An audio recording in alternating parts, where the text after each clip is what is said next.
Okay, so on this day of our trip, we went to UC Berkeley.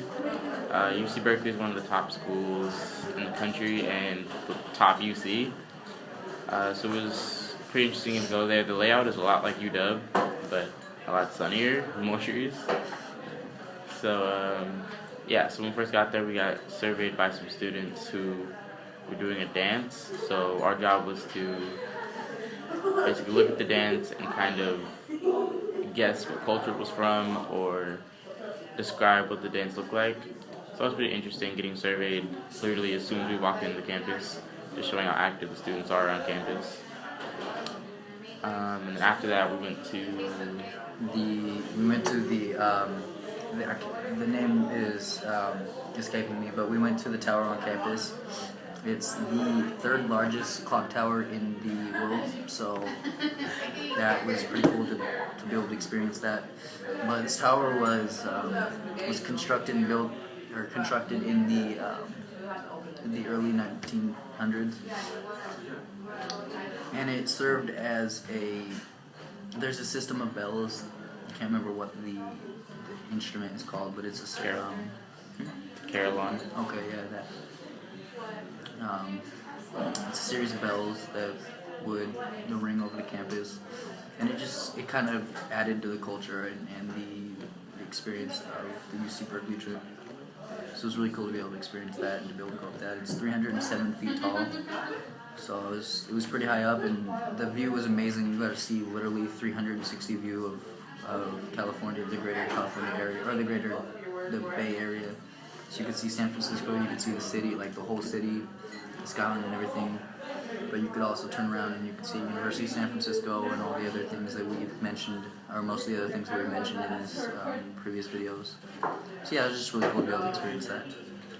We also talked to David's friend, who I think was finishing up his PhD. I think his essential question was how... I can't remember. It was like teens and adults. How teens think differently versus like college students. But I asked him a specific question if he was comparing the two or if he was putting them the two groups against each other, and it was more of a generalization between thought patterns, and it was more of he was more analyzing the data that he received, and from that he constructed some ideas about the different thought patterns between teens and college students. Yeah. It was also interesting because when we went to a hotel tonight, we asked someone who worked there about kind of their past, and they were in the process of getting their PhD, but he realized that he didn't want to spend so many years researching one topic, so it's just kind of an interesting contrast between which path a person decided to take, whether to get a PhD or to do something else with their life. And I just saw that connection. Yeah. So go ahead. So overall, the whole culmination of the educational experience that we've had and the college experiences that we've had on this trip were invaluable, in the sense that type of information we got was going to help us determine our path for the future after TAF.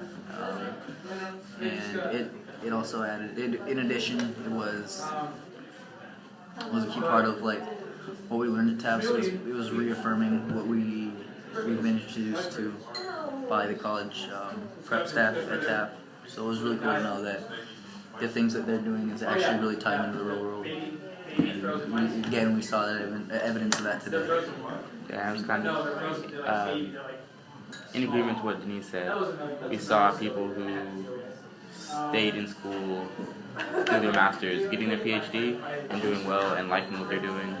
And we also saw people who decided that getting a PhD at the moment just wasn't right for them. They didn't want to do that. They want to be in school that long immediately just after finishing their masters.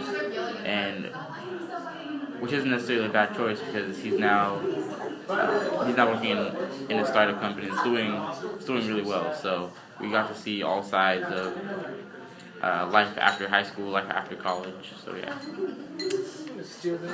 Thanks. Yeah. Okay.